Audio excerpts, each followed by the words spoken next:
ఉపవాసం ఉండి కన్నీరు విడుచుచు దుఃఖించుచు మనఃపూర్వకముగా తిరిగి నా యొద్దకు రండి.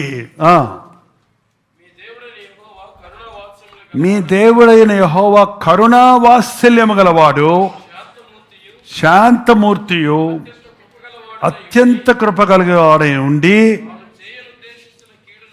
తాను చేయనుద్దేశించిన కీడును చేయక పశ్చాత్తాపడును గనుక మీ వస్త్రములను కాక మీ హృదయములను చింపుకొని ఆయన తట్టు తిరుగుడి. తర్వాత ఒకవేళ ఆయన మనసు తిప్పుకొని పశ్చాత్తాపడి